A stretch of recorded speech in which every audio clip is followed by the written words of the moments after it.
హైదరాబాద్కి ఓఆర్ఆర్ అనేది మణిహారంలాగా ఉంటే ట్రిబుల్ ఆర్ అనేది మహాహారం లాగా కాబోతుంది. ఇలాంటి ట్రిబుల్ ఆర్కి అతి దగ్గరలో వచ్చే ప్రాజెక్ట్స్ లో మాత్రం ఖచ్చితంగా ప్లాట్స్ కొనడం మిస్ కావద్దు. ఎందుకంటే ఇక్కడ స్పాన్ ఆఫ్ 3 to 4 years లో మనం పెట్టిన పెట్టుబడి డబుల్ కాబోతుంది. దీని జగమెరిగిన సత్యం. కానీ మనం ఏం చేస్తున్నాము, హైదరాబాద్కి దూరంగా ఉన్నాయని చెప్పేసి కొనడం అనేది ఆలోచిస్తున్నాము. ఎప్పుడు పెట్టుబడి పెట్టాలి, ఇది సరైన సమయమా కాదా అని ఆలోచిస్తున్నాము. కానీ హైదరాబాద్లో పెట్టుబడి అనేది నౌ ఆర్ నెవర్, ఇప్పుడు కాకపోతే మరి ఎప్పుడు కాదు. పూర్తి వివరాలకు సంప్రదించండి. ఓం మహాగణాధిపతయే నమః. ఓం గురుభ్యో నమః. ఓం శ్రీమాత్రే నమః.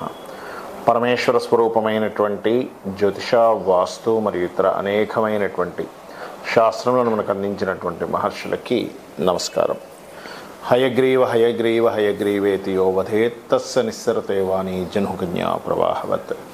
అరుణాం కరుణాతరంగితాక్షీం ధృతపాశాంకుశపుష్పబాణచాపాం అనిమాదిభిరావృతాం మయూకైః అహమిత్యేవ విభావయే భవానీం. శ్రీమాత్రే నమః. ప్రేక్షకులకి లలితాంబిక అమ్మవారి యొక్క అనుగ్రహం పరిపూర్ణంగా కలగాలని మనస్ఫూర్తిగా కోరుకుంటూ మనం ఈరోజు చెప్పుకోబోయేటువంటి టాపిక్ ఏమిటంటే, ఈ విశ్వాన్ని మొత్తం తన శక్తితో నడిపిస్తున్నటువంటి ఆ యొక్క అమ్మవారి నవరాత్రులు రాబోతున్నాయి. కాబట్టి మనకి ఈ నవరాత్రుల్లో చూడండి, చాలామంది అనేకమైనటువంటి బాధలు పడుతూ ఉన్నారు. ఉద్యోగం లేకనో, అనారోగ్యంతోనో, వివాహం అవ్వకనో, ఎంతో టాలెంట్ ఉండి కూడా పైకి రాలేకనో చూస్తూ ఉంటాం మనం. చాలామంది ఇళ్లలో ఎంతో టాలెంట్ ఉంటుంది, అంత టాలెంట్ ఉండి కూడా ఎందుకు పైకి రాలేకపోతున్నాడు ఆ వ్యక్తి, ఎందుకు ఎదగలేకపోతున్నాడు అని బాధేస్తూ ఉంటుంది తల్లిదండ్రులకు కానీ, చూసే ఇంట్లో వాళ్ళకి కానీ. ఆ అబ్బాయికి అమ్మాయికి కావచ్చు, అందంగా ఉన్న పెళ్ళి అవ్వదు. ఎందుకు కారణాలు ఏమిటి అంటే, దీనికి మనకి శాస్త్రాలు చెప్పినటువంటిది ఏంటంటే, 1 పుణ్యం ఉండాలి, 2 పితృదేవతానుగ్రహం ఉండాలి, దేవతానుగ్రహం ఉండాలని చెప్పుకుంటూ ఉంటారు. మన పితృదేవతల గురించి మనం ఆల్రెడీ చెప్పుకున్నాం. మనం ఈరోజు చెప్పుకోబోయే టాపిక్ ఏమిటి అంటే, ఏ లగ్నం వారు లేదా ఏ రాశి వారు, లగ్నం తెలిస్తే లగ్నం నుంచి, లగ్నం తెలియని వారు రాశి నుంచి చూసుకోండి. పర్టికులర్గా ఈ నవరాత్రుల్లోని మరియు లైఫ్ లాంగ్ కూడా మీరు ఈ మంత్రాన్ని చేయడము, అమ్మవారిని ఈ రకంగా కనుక ఆరాధన కనుక చేసినట్లయితే ఖచ్చితంగా బాగుంటుంది. అయితే ఇక్కడ మీకు ఒక చిన్న విషయం చెప్తాను. ఏమిటది అంటే, మీ అందరూ అనిపించవచ్చు అదేమిటండి మరి మిగతా దేవీ దేవతలు అంటే ఒకటే గుర్తుపెట్టారు. ఒకే శక్తి. ఫస్ట్ ఈ కాన్సెప్ట్ మీరు మైండ్లో బాగా అర్థం చేసుకోండి. ఒకే శక్తి బ్రహ్మ, విష్ణు, రుద్ర రూపాల్లో ఉంది. ఒకే శక్తి సకల దేవతల్లోనే ఉంటూ నడిపిస్తుంది విశ్వాన్ని. ఆ ఒక్క విషయం మీరు కనుక గుర్తుపెట్టుకోగలిగితే శివ కేశవులు వేరు కాదు అనేటువంటి భావన మీకు ముందు కలుగుతుంది. అయితే ఇప్పుడు నేను చెప్పబోయే అంశాలు ఏవైతే ఉన్నాయో, చెప్తుంది నేనైనప్పటికీ కూడా చెప్పింది సాక్షాత్ లలిత అమ్మవారిగా భావిస్తూ ఒక్కొక్క లగ్నం గురించి మరియు ఆఖరి వరకు మీరు వీడియో చూడండి. లగ్నము రాశి తెలియని వారు కూడా ఏం చేసుకోవాలో చెప్తాను, ఎటువంటి మంత్రం చేసుకోవాలో చెప్తాను. భక్తి శ్రద్ధలతో చేయండి. అమ్మవారి అనుగ్రహంతో మీకు ఖచ్చితంగా మీకున్నటువంటి సమస్యలు తీరుతాయి. కుంభలగ్నము, కుంభరాశి. కుంభం వారికి కుంభ లగ్నంలో పుట్టినా, కుంభరాశిలో పుట్టినా చూసుకోవచ్చు. లగ్నం తెలిస్తే ఫస్ట్ లగ్నానికే ప్రయారిటీ ఇవ్వండి. లగ్నం తెలియని వారు రాశి, అందులో ఉండే నక్షత్రాలు అంటే ధనిష్ట 3, 4, శతభిషము, పూర్వభద్ర 1, 2, 3 పాదాలు. అయితే మీరు చేసుకోవాల్సిన నామం ఏమిటి? లలిత సహస్రనామాల్లో ఓం అపర్ణాయై నమః అనే నామస్మరణ చేయండి. అదేవిధంగా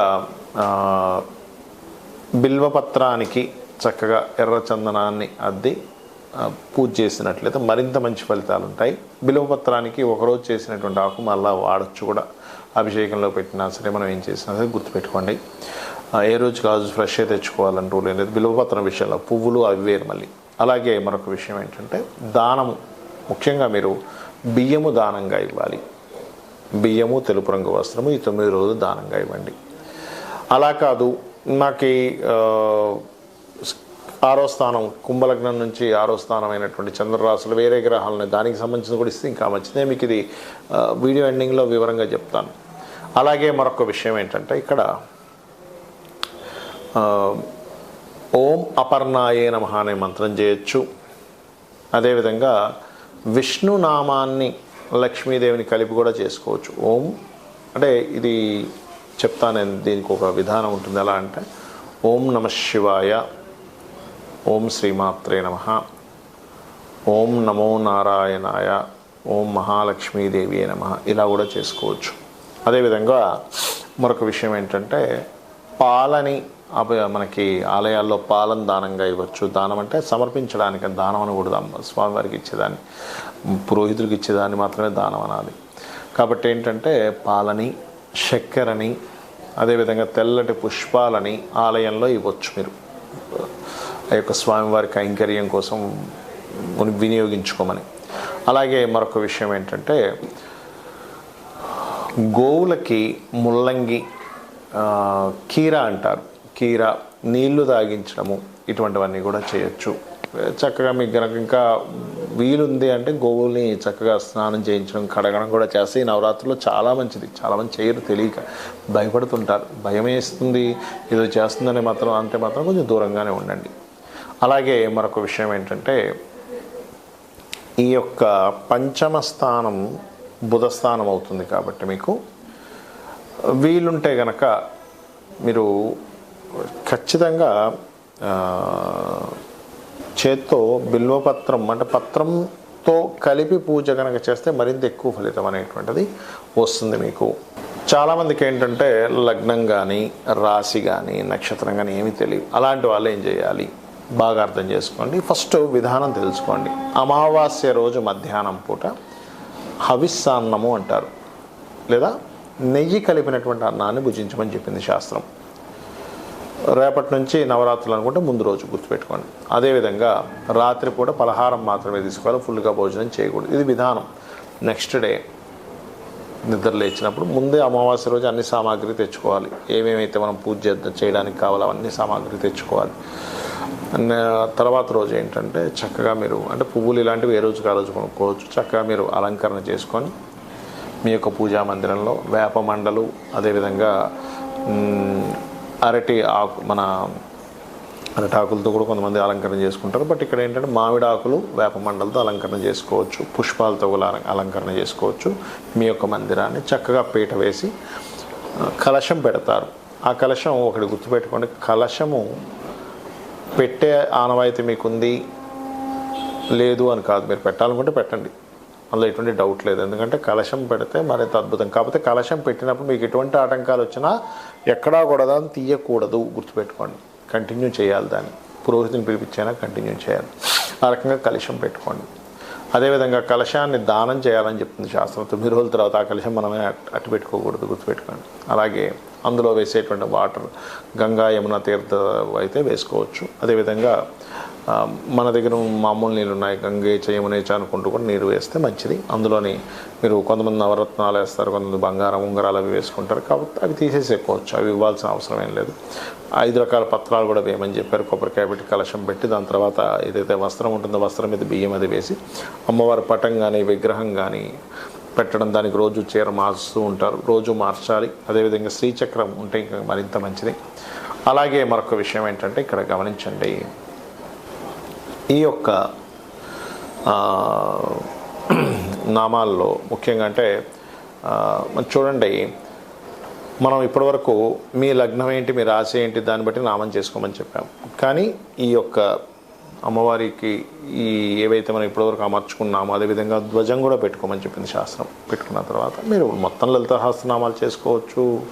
అదేవిధంగా మీరు లక్ష్మీ అష్టోత్తరం చేసుకోవచ్చు, దేవి కటకమాల ఉదయం అంటే చదవచ్చు, చండీ పారాయణం చేయొచ్చు, దుర్గా అష్టోత్తరం చదువుకోవచ్చు, ఏమైనా చేసుకోవచ్చు, గుర్తుపెట్టుకోండి. కాకపోతే భక్తి ప్రధానం ఇక్కడ. అంటే ఏమిటి, ఏదో చేయాలి, అబ్బా ఇంట్లో వాళ్ళు పోరుపడలేకపోతున్నానో, చేయకపోతే ఏదో నాకు ప్రమాదం జరుగుతుందేమో అని భయంతోనో చేయకండి, భక్తితో చేయండి. ఒక చిన్నపిల్లవాడు ఉన్నాడు, మీకు ఒక అబ్బాయి అమ్మాయి ఉంది, ప్రేమతో చేస్తాం అబ్బాయికి అమ్మాయికి. ఏంటి, నా పిల్లవాడు, వీడికి పొద్దున్నే టిఫిన్ తినిపించాలి, స్నానం చేయించాలి, మంచి మంచి బట్టలు వేయాలి, కొత్త డ్రెస్ కనిపిస్తే మా పిల్లాడికి బాగుంటుంది. ఎట్లా చేస్తాం, అలా భగవంతుడికి చేయండి. అలా చేస్తూ మరొక విషయం ఏంటంటే ఇక్కడ